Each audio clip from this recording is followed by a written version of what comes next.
I'll be honest, people can be really, really mean. Really mean. I remember I did that video about Pedro being deactivated from DoorDash, and people in the comments were so mean because they were saying all that money Pedro got and he can't fix his teeth. And I was like, wow. I was like, that's so mean, but I still laughed. But I was like, that's so mean. And the reason why that dawned on me is because I'm poor and I just got my bottom row done at the dentist. I'm hoping nobody noticed in my older videos, but I had some teeth in the bottom missing. But left the dentist today, got that taken care of, so now I have some bottom teeth. Thank God my smile, you really didn't notice it as much, because when I smile, you really just notice my top teeth anyway, and my top teeth are all good. But I just thought about that real quick, and I was like, that was just so mean. It was like, yeah, making all that money, he can't get his teeth fixed.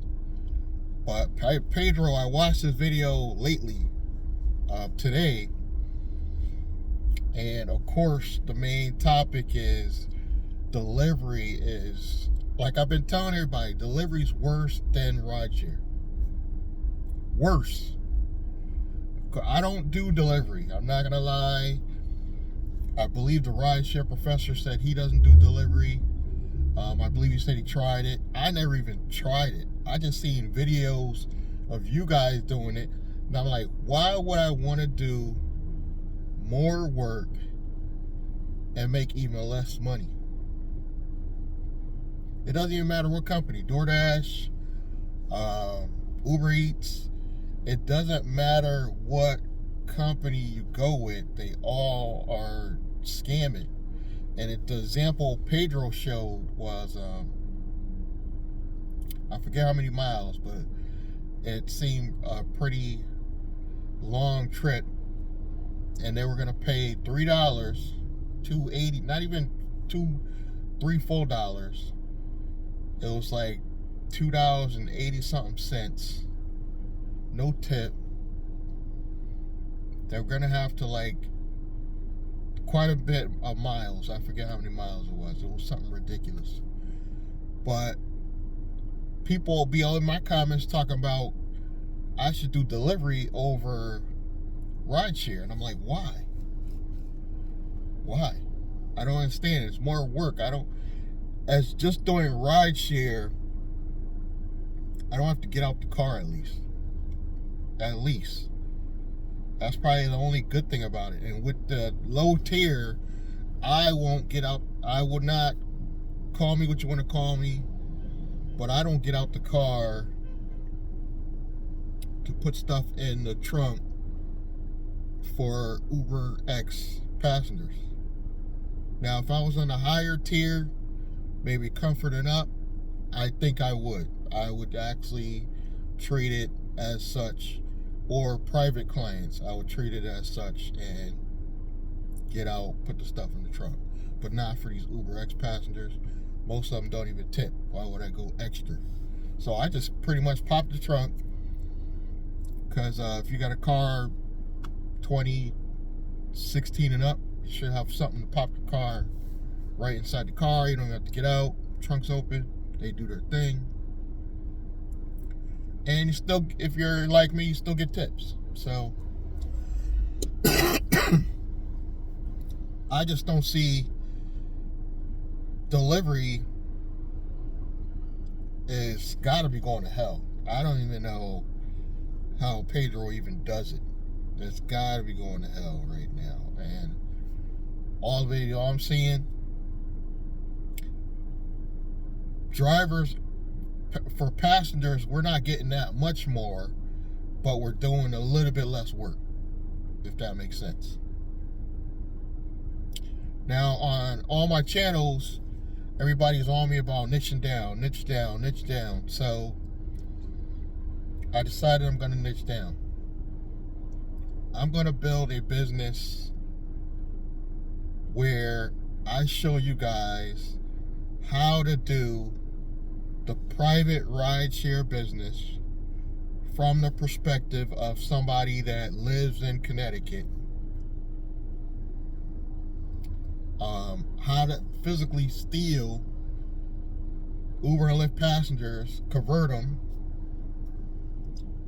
I'm probably going to be dropping a newsletter to start with and build a list. And I think from the newsletter, I'm probably going to launch a book. Because remember, I'm doing it from my perspective. So it's not based on any other driver's perspective. And I'm going to be giving details about how to make a low risk private taxi and or delivery, because that is an option for some of you. I personally won't. But would I hire somebody that does do delivery? Yes, I would. So, show you how to keep it low risk, how to come up with a business name. We're going to be going about banking. We're going to be going into that. And along the way, there will be referrals for the same stuff I'm using. You guys can also sign up for and also market as well to bring in extra money, while you're building your transportation business, because you can't just do it with Uber and Lyft anymore. You can't. You cannot build a private, I don't care what nobody says, private off the table or on the table. Either way, legal or not legal, you can't just do it with Uber and Lyft. You have to find other ways, preferably online ways, to bring in more money. And it's truly the only way I think drivers are going to make it out here. You cannot make it with just Uber and Lyft money anymore. Maybe if you're in these other states where they have a Rise or they have a Hum, but even those are beginner apps, so it's going to take years for them to get the type of traffic that you could solely use those apps. Why not become the guy that makes the money, that builds his own app? And that's why I think I am. I think that's who I should be. I'm still going to do my, finance talk on my other channels, but primarily Bootsy Blandon and Nice Guy Driver channels.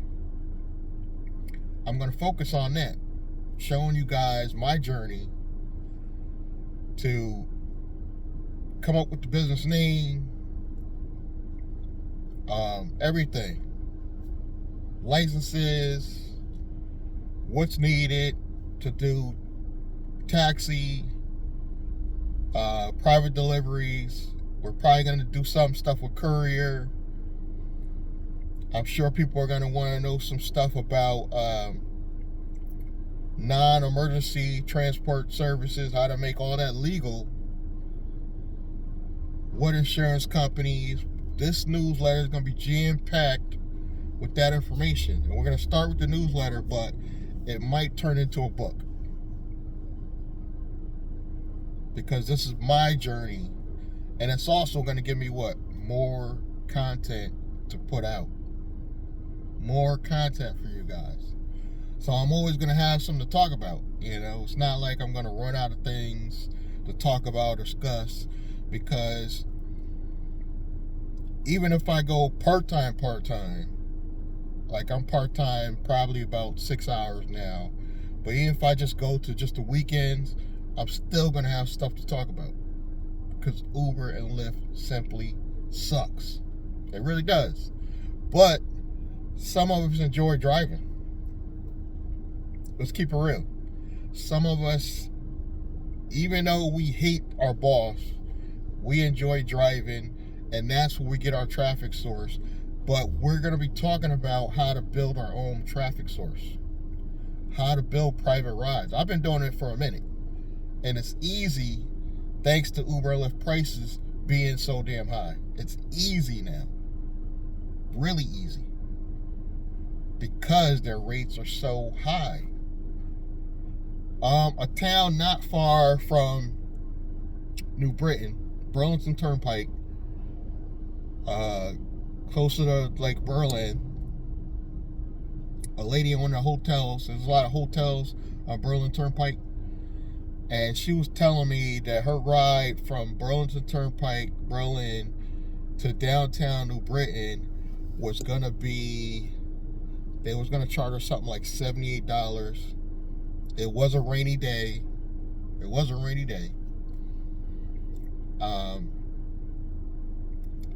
I would have charged her no higher than $15. And I still would have made more than Uber and Lyft would have paid me. Uber and Lyft would have charged her $78. You know how much they would have paid the driver? $6-7 tops. $6-7 tops. And that's maybe a 13-minute trip. Uber and Lyft was going to take that much money from a passenger and not tell the driver how much they're paying. And that's because of the surge. Because it was a rainy day, there was no drivers out. So that's where they justified charging that much.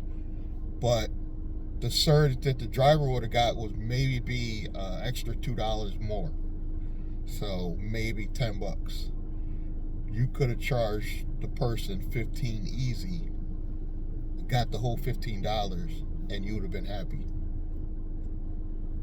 This is why it's so easy to really not just complain, but to build a following behind this, because so many of us feel the same way about Uber and Lyft. Even though I get haters in my comments, and every couple of months I get the same hater comes back and says stop talking about Uber. I don't know if it's an Uber implant or what, but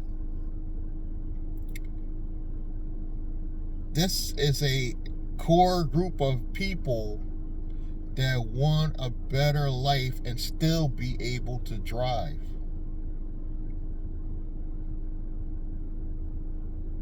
And I want to be known for that. So that's what I'm going to be working on for probably the next 6 months into the end of the year.